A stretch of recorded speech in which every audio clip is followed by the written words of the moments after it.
The name is Colette Barr. I'm the author of the Eco Sheroes book series for children. And we published all 5 books on vegetable inks and 100% recycled paper.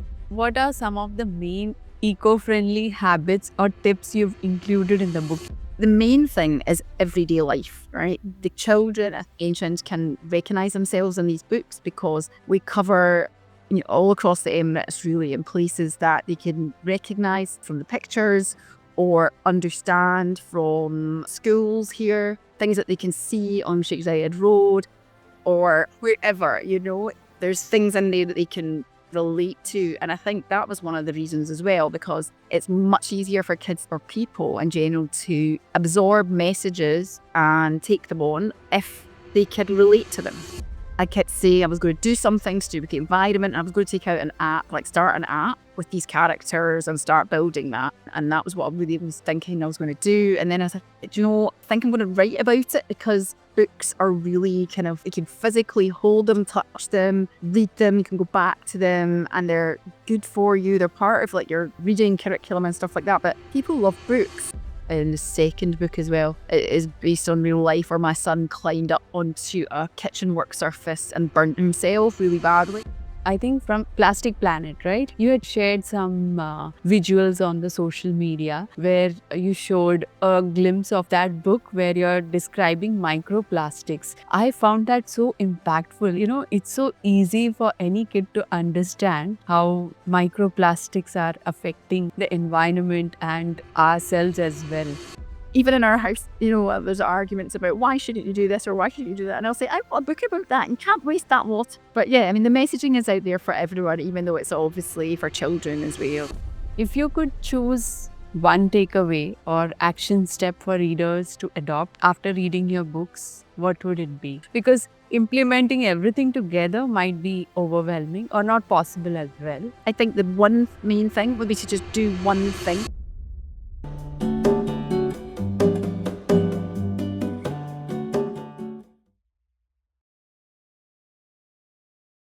Hello and welcome to the Eco Sheroes Podcast, Colette. I'm thrilled to have you here today. Your work as an author is truly inspiring and I can't wait to hear more about your experiences and insights. Thank you so much for joining me here. Thanks, Pallavi. It's a pleasure. So to begin with, Colette, it will be great if you can introduce yourself to my audience. Sure. Okay, so the name is Colette Barr and I'm the author of the Eco Sheroes book series for children. So as it sounds, it's an Eco Sheroes series. It's for children in the UAE and abroad. It's in English and Arabic. So there's 5 books in the series. So I did that with my creative director, Leona Collins, and we published all 5 books on vegetable inks and 100% recycled paper. Yeah, and wonderful. Yeah. And apart from that, I am also, sort of finished writing the books and creating the books. And now I am a director at Blue Forest, which is a mangrove developer. So it develops mangrove forests across various different countries, but I am responsible for the reforestation of the mangroves in our Mozambique project. So that's what I'm doing. So also a director in my free time with AZRAQ, which is a ocean conservation organisation here in the UAE. So I've been involved with them for a number of years on a voluntary basis. We meet up regularly at a growing kind of conservation organisation looking for volunteers all the time. Oh, I can talk more about that later for sure. Yeah, sure. That's amazing. Colette, I have known you for some time as an author of Eco Heroes, but before diving into the book, I'm inquisitive to know your work something more about the Blue Forest and AZRAQ. If you could tell us about the apple mangroves and the work with AZRAQ. Blue Forest, as I mentioned, is a mangroves developer. So what we do is the project that I'm responsible for in Mozambique is regarding the avoidance of destruction and the reforestation of mangroves. And as we know, and this is a crossover into the AZRAQ work that we do, mangroves are really fantastic for biodiversity, for assisting and helping with climate change and environmental impact. And so are really good for livelihoods. They're fantastic for carbon and sequestration as well. So that's what I'm involved with from a Blue Forest perspective. My day job is running that project. Okay. And then my voluntary work is with AZRAQ, which is the Ocean Conservation Organisation. And as part of that work, I sit on the board, but we do beach cleans and various other activities for community social responsibility. Yeah. We also do mangrove tree planting as well.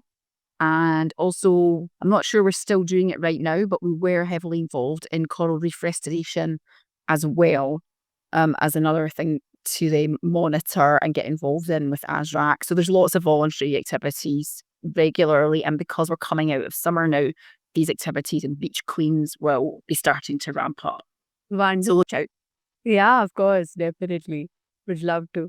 So now coming back to the book, please tell me about what inspired you to write a children's book on environmental conservation. Were there any personal experiences or stories that led you to write these books? Yes, so absolutely. So there's 5 books in the series. They are all based on the Eco Heroes, who are environmental characters. I put up my picture, especially. Lovely. Yeah. So there's 5 characters and they all represent different kind of eco powers. So one is on recycling, and that one actually is more specifically about e-waste, actually, and digital recycling. So Maria is heavily involved with recycling. Then each character has a different power and is responsible for each book, or is the main character in each book. Then we have Fight for Food, which is all about food waste, actually, and there's lots of really, I'd say, interesting points in there about food, where it comes from, food waste, what to do with it, and also, obviously, lots of cultural references as well to, for example, Ramadan fridges and that kind of thing. So that's food waste. Plastic Planet is number 3. The Plastic Planet, that's all about plastic pollution and ocean conservation, in particular shark conservation, actually, within the UAE and the Arab Gulf. And then What Water, which is about water scarcity and sustainable fashion. And also we mentioned animal agriculture in there as well, because that also has a huge impact on water scarcity as well. And then also the last one was to do with clean energy. It's awesome energy. And that is about clean energy and renewable energy in the UAE specifically. So touch on like solar and wind and water, electricity or energy. So all different characters and all different eco kind of powers and elements in there as well. So I've talked so much now, I've forgotten the other question. No, so I was asking what inspired you to write these children's books? Yeah. So yeah, real life Like, example. was there any personal incident or something which triggered you that you want to write a children's? Yeah. So I mean, I was out jogging one morning with Leona, who used to be my next door neighbour and who ended up being the creative director and an illustrator. And I kept saying I was going to do something to do with the environment. And I was going to take out an app, like start an app with these characters and start building that in a game. And that was what I really was thinking I was going to do. And then I said, do you know, I think I'm going to write about it, because books are really kind of like, you can physically hold them, touch them, read them, you can go back to them, and they're good for you. They're part of like your, say, your national reading curriculum and stuff like that. But people love books, and I think that, you know, you learn so much from a book. Kids love books.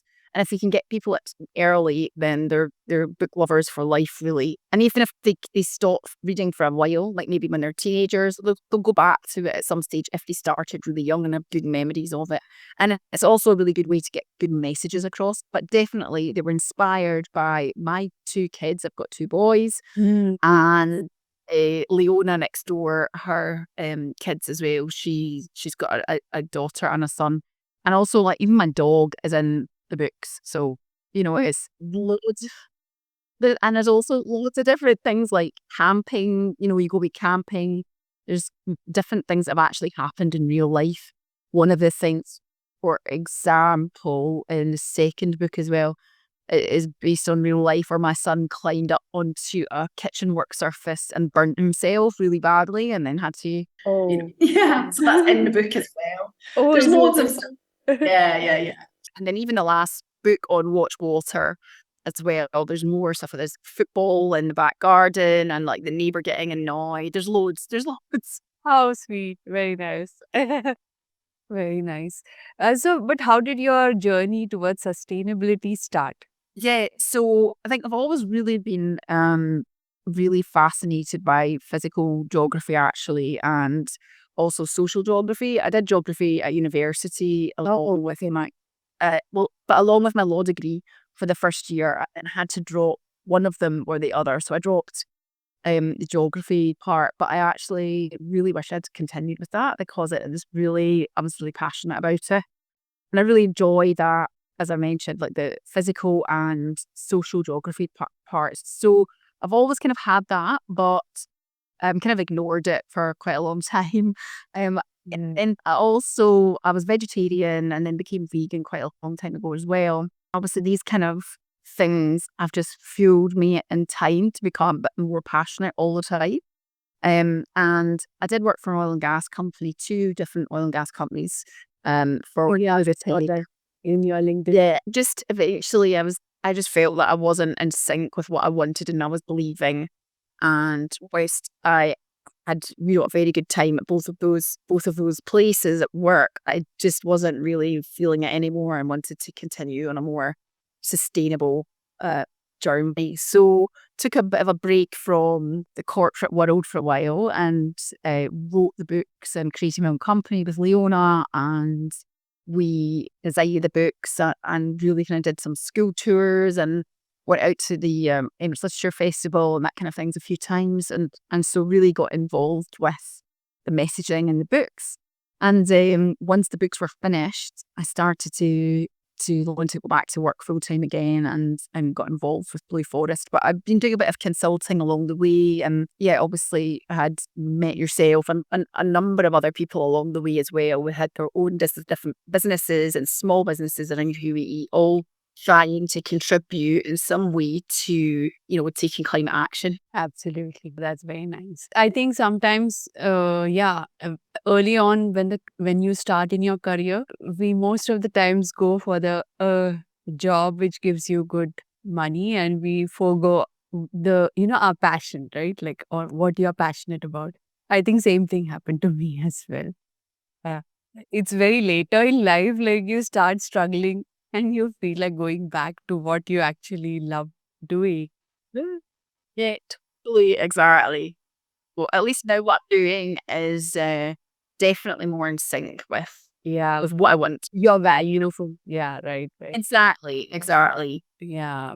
Who is your primary audience for this book, and what do you hope they take away from it? What is the age group of the child, or Yeah. So probably based on for 4 children in the UAE and the Gulf, and abroad, obviously, further afield, but mostly here, probably children aged between about 6, 7 till 11. So definitely primary school. Oh, and yeah, the books kind of grew with my child, my youngest child through school, because when I started writing him, he was still kind of mid-primary, and by the time I finished writing, he'd gone on to high school. So it was kind of the books started off a bit for a younger audience, and then grew to something a bit more complicated, for example, towards the end, that were a bit more for a 12-year-old to be able to read, 11, 12-year-olds. So, and also they're in Arabic too, so it's for English speakers and Arabic speakers. A very good friend now who is an Emirati author who did the translations into Arabic for us. And she's an author in her own right here as well. So she helped I get the right messaging across for the books and do it in the UAE way. as opposed to just any other way. So because we already made a mistake with that. The first book we did, we got it translated, but it was like a corporate translation. It wasn't particularly good, and I think that's really important because otherwise, you lose messaging. Right. So it's really for everyone in the UAE from a below high school level, and part of doing it in Arabic as well was really to ensure that it's available for all the locals here too, who it's their country, or we're like visitors here. This is all about their country and what we're leaving behind for them, and it was important they really can look and recognize themselves in those books as well. And that's why we bring a little bit of like UAE culture through the books and different nationalities, because this place is a melting pot as well. So it's important that everybody can sort of recognize themselves within the characters. Beautiful. Yeah, I can see those images. It represents from, all over the world, right? Yeah. I wasn't able to represent everyone because Yeah, of course. Yeah. In a broader categories, I guess. yeah. But one time I was at a school and one kid was really upset because I didn't have any Russians in there. Maybe if I was doing it now, I'd have, maybe a Russian in there, or somebody else was like, I'm American and there's nobody representing me. I thought it's kind of like a broad set. Yes, absolutely. What are some of the main eco-friendly habits or tips you've included in the book? You did mention broadly, like what each book represents, but what made you choose these habits specifically? Yes, so that was a good question. I think it's because these, like, I did actually have like 10 books to start with, like 10 different eco kind of actions I wanted to take. And then I thought I would bring that into the books. Yeah. However, somebody said to me, somebody who knows exactly what she's talking about, somebody very experienced, has said to me, look, take 5 topics and do those books and do them as best you can, and then see how you feel after that. So I sort of zoned down on the topics that I wanted to cover. And obviously there's a bit of like duality in there as well, because if you talk about like recycling, it's not just recycling, there's other elements as well, because you talk about like the land waste, the landfill, and what the process is to get there and that kind of thing. Also, specifically with the plastic pollution, for example, there's ocean conservation very much in that book as well. And all through each book, there's lots of messages about different elements of eco action that we can take. But the main thing is everyday life, right? The children and ancients can recognize themselves in these books because we cover all across the Emirates, really, in places that they can recognize from the pictures or understand from schools here, things that they can see on Sheikh Zayed Road or wherever, there's things in there that they can relate to. And I think that was one of the reasons as well, because it's much easier for kids or people in general to absorb messages and take them on if they can relate to them. Yeah. So they can see themselves in these books. So the messaging kind of came down to relatable, everyday eco tips that they can understand. So, there's one of them in the water book, and Watch Water. There's, tips about when you go to the burger shop, what kind of burgers, and they have a conversation about burgers and what's in a burger and all of that kind of stuff. Talk about like the water that's involved. They also talk about going to the store and buying, jeans or a t-shirt, what's involved in that from a water point of view, what's involved in the whole process, so your clothes being made. So that's one element. Even down to watering your garden, the types of flowers in the garden, date palms, that kind of thing. Some people have wells in their garden. Here it's very common. So okay. yeah, there's a little bit of that as well, like what we can all do on a day-to-day basis to kind of reduce our water footprint. So that's from the water perspective, the Eco Heroes Watch Water. And then in each book, there's something else as well. So for example, in Exhaust Some Energy, the Eco Heroes Exhaust Some Energy, there's some tips in there as well, how we can all reduce our energy footprint every day with little things that we all do, like what what's the use to wash the dishes, or, again, like watering plants, having too many showers, AC being left on, just stuff like this. But it's all incorporated in the story so that it doesn't become a list of instructions. It needs to be believable. Yeah, and relatable. Exactly, yeah. And yeah, as if you include such real life activities, it's more relatable for the kids also, right? Otherwise, it becomes like a moral lecture, do's and don'ts. Yeah. Totally. And that's the thing as well, like the books are kind of supposed to be humorous and funny. I think they are. And that's real life kids have actually, influenced these books and the stories behind them, because otherwise, if they're not fun and silly and have some kind of humor, it's very hard for the kids to relate to them as well. Exactly. Do you think there's a big impact of children's literature on a generation's view regarding environmental concerns? And are your books available in all the school libraries in Dubai? I think every child should read your books. Thank you. So do I.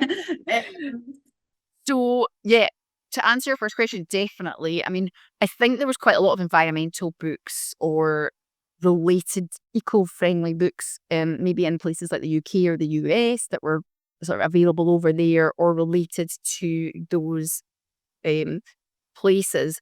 However, there wasn't that many related to here. Excuse me, when I first started writing, and that's one of the reasons that kind of triggered me to start doing it for the UAE specifically. Right. And then now when you go into one of the bookshops, there are so many eco titles that are available because there's a demand there, and also authors are looking to get more messaging out there as well, because it's a way to help the planet as well and get people to act. Right. So definitely there are more titles out there now related to eco hero books or eco books. With my books and Leona's books, the Eco Heroes, they are available in loads of bookshops actually, but we're not doing it ourselves anymore, the distribution. We're doing the distribution through UHIB Publishing, UHIB Books. It's a female-led impact books for impact business, which is based in Sharjah actually, and they've just opened an office in Abu Dhabi as well. And basically, they are distributing for us. So we are Eco Heroes are available in loads of bookshops around the UAE and also online as well. Oh, wonderful. Very nice. I think you should even think of including it in the school libraries. Yeah. I think some do. We've got some really, really good fans, supporters out there in this school library. But sometimes they want them for free. I was like, okay, so that's fine. I give out free. But actually, also we've got a few private customers who bought several hundred books. Oh, wonderful. Yeah. And that's really, really helpful as well, because they're sort of spreading that, including actually, I think the Green Sheikh here, he came to the launch of one of our books, and he's got some schools in Canada actually where he bought some books, so and brought them out here. So that was really good. Also, we had the books are in Tierra at Expo. Okay. So they were there at Expo 2020, and they're now there for COP28. Wonderful. That's great. Can you share a favorite moment or a message from your books which might be favorite to you or which impacted you more? I think they've got a message. Yeah, it's a difficult choice to me. I love them, right? I could totally love my books, but I love them all in different ways. So Yeah. like the first book now, I would change quite a lot about the first book, but that was my first, so yeah, I had to just go with what it was, whereas the last book was so much more comprehensive, and like there's so much going through that in terms of messaging and content, because it's quite heavy content. Yeah, I think at the moment, I personally love the ocean conservation, because that's really close to the sharks. I love that. The messaging that's so the Eco Heroes and the Plastic Planet. That was my favorite, right? But yeah, I love that book, and I loved writing it. But the most recent book, which was the Eco Heroes Exhaust Some Energy. That I think I really enjoyed writing that, and when I finished it, Leona had said to me that she liked that book. She thought that was my best one so far. Okay. So I really like that one. I think the messages are just to have the kids enjoy them, to read them, to understand them. There's so much in there. There's so many messages that come through them. So I really like the messages that come from all of them, but in particular, those two books. Nice. And yeah, I remember, I think from Plastic Planet, right? You had shared some visuals on the social media where you showed a glimpse of that book where you're describing microplastics. I found that so impactful. It's so easy for any kid to understand how microplastics are affecting the environment and ourselves as well. That was very nice. Oh, thank you. Yeah. And that's exactly what we do at AZRAQ as well. Like, talk to the kids about all of this, and they go down to the beach and they see all of this themselves. And so, yeah, that's why it's like, it's real life. Yeah, I think when you're just explaining what are microplastics, it doesn't make much impact. But when you're actually showing them what it does in a story, that's very impactful. There's lots of little messages through them all, but there's also is like zone into some specifics and then go into detail on them, especially in like the energy one. Yeah, just recently there's lots of elements of that which are important, especially if you're talking about renewable energy. Yeah. It talks about the sort of the olden days. Finley's grandpa was in oil and gas in Abu Dhabi in the olden days, and that's actually true. My son's grandpa, my father-in-law, was actually out in Abu Dhabi, for 30 years ago. But the landscape is changing, the market's changing, the demands are changing, and now people are looking towards more wind power, solar power, and tidal power, hydro electricity. How do we kind of use science and innovation to kind of do something different with that as well? And so there's lots of different things like that. And I know even with the electric cars, there's a discussion in it what's good about electric cars and some also the opposite of electric cars. So you can see kind of like the mining for what they need, but also we get a nice shiny electric car, but there's also there's a mining element to that as well to get the raw materials for that. Yeah. So there's different kind of diagrams like that zone into different things and explain them to the kids about a little bit more about each thing. Wonderful. I'm glad you enjoyed that. Yeah, I know. You must have taken a lot of time to research, to bring all this information easy to digest for a kid in a story form. How much time did it take for you to write these books? Oh, a while actually, but it depends because if you're just really focused and you're really like not distracted and you're really focused. Like, for example, when I wrote Plastic Planet, I was so focused, I was not distracted. I really enjoyed it, and it didn't take me so long. Oh, to do that nice. because I was so passionate about that Yeah, particular right. subject. Yeah. But it's also quite hard if you're not so passionate about certain elements. Like, it's really difficult to go into detail, for example, about water scarcity. Right? I mean, I'm passionate about saving water, but to go into detail about that and like, desalination plants and things like that, that's quite, technical. But I get technical expert also with like wind power. We look at turbines and generators and all of that. But I got technical help from various different partners to look at what I was doing and make sure that the way that I was describing it, the labeling, and the way that Leona was drawing it was all correct, and that the messaging that we are sending out there is also, okay by them, because we don't want to be highlighting anything that we shouldn't be, or we don't, on the contrary, we don't want to be hiding anything either. So we want to be sure that everybody, all parties, are happy with what we're putting out there and that it's technically right.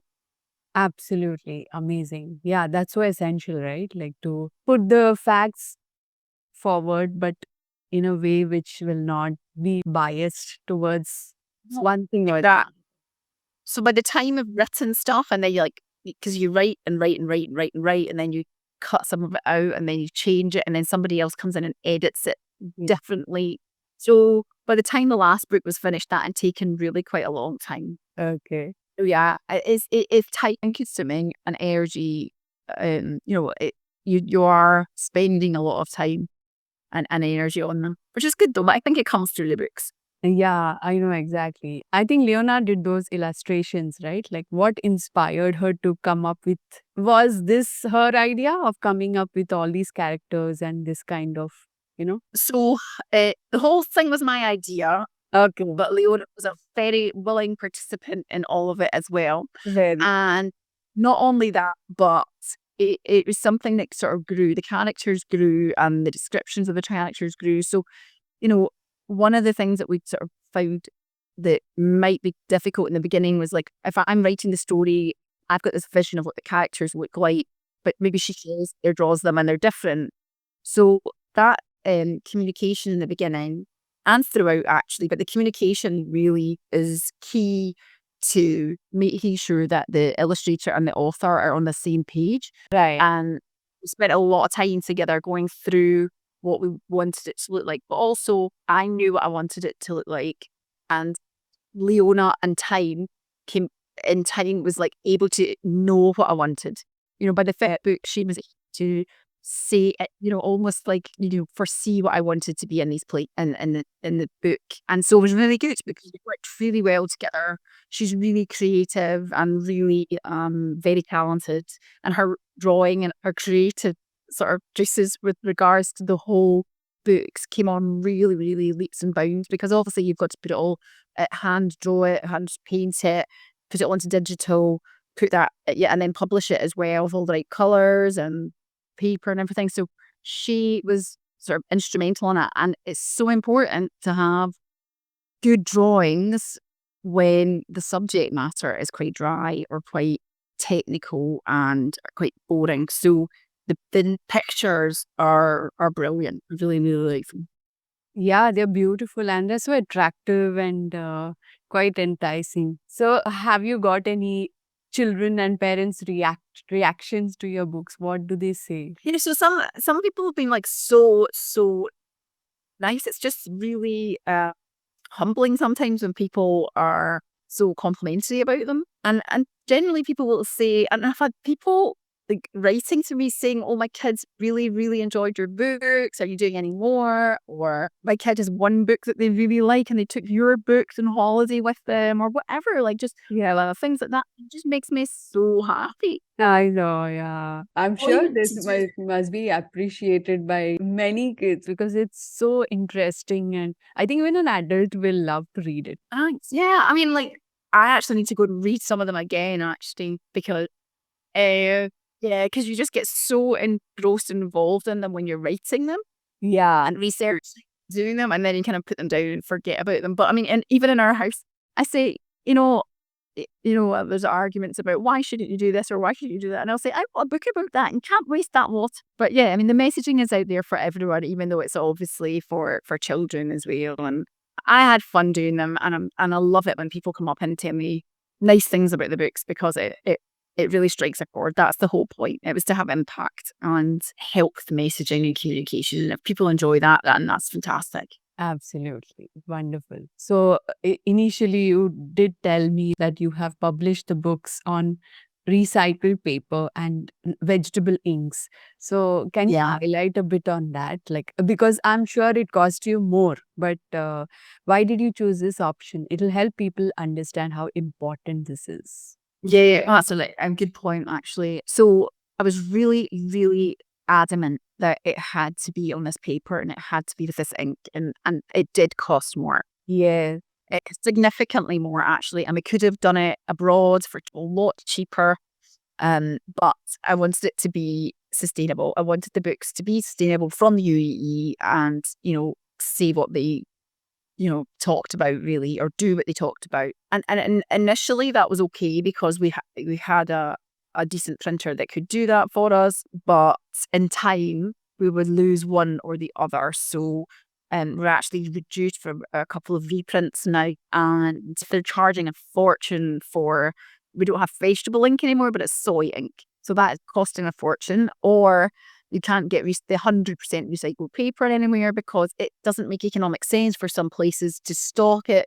Okay. Because sometimes it can't be as good quality. So there's all of these different elements that come into it, and thankfully we were very kind of tenacious about what we wanted for the books, and we're now looking for a new printer actually to help us with both the printing and the on recycled paper and the vegetable inks, because you're right, it is so expensive, and I don't want to do short term like small print batches because that defeats the point. Exactly. Could you emphasize what is the issues with the chemical inks?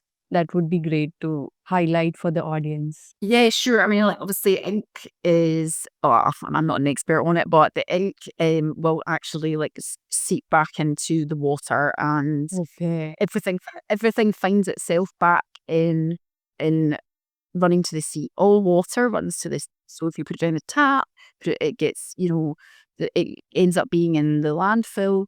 Any runoff will go down a drain, it will seep into the ground, whatever, it all ends up in the ocean. Yeah. And if there's any chemicals from either the paper being dyed or bleached, or the ink, which has additional chemicals added to it, or has been taken from octopus, which I'm vegan anyway, so I don't like that. Oh, it was taken from octopus. I didn't know that. Well, actually, there is, but now I think it's so expensive that you wouldn't do that necessarily. They would just use chemicals. I just don't like that whole idea. I just want to use whatever vegetable ink is available, and I think there should be more available now.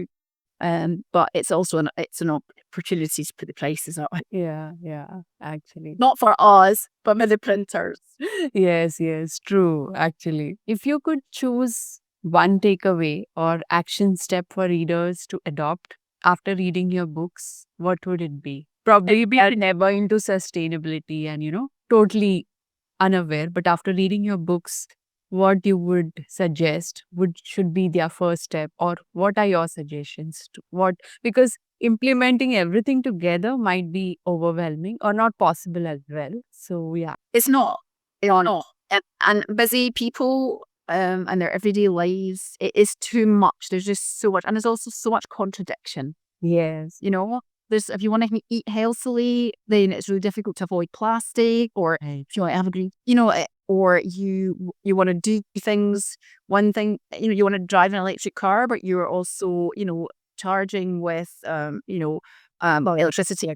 Yeah, exactly, from fossil fuels. So, all of this is contradictory, will have very contradictory lights, and it's really, really overwhelming to begin to even start looking at footprint or climate footprint. But I think the one main thing would be to just do one thing every day that contributes to your being a better global ambassador, being a better global citizen, whether it be, doing something different with your recycling, whether it be doing something different with your shopping habits that day, whether your eating habits that day. Just one little thing every day will add up, and we can all make a difference that way. Absolutely. Yeah, that's very well said. Yeah, when you said there's a contradiction in everything, right? That question always comes to me when I choose organic food. It's mostly packaged in plastic. I think they have to, I don't know why they do that, but probably one shopkeeper told me they need to distinguish it from, the normal produce. So, but I wonder when some alternatives will come for that packaging though.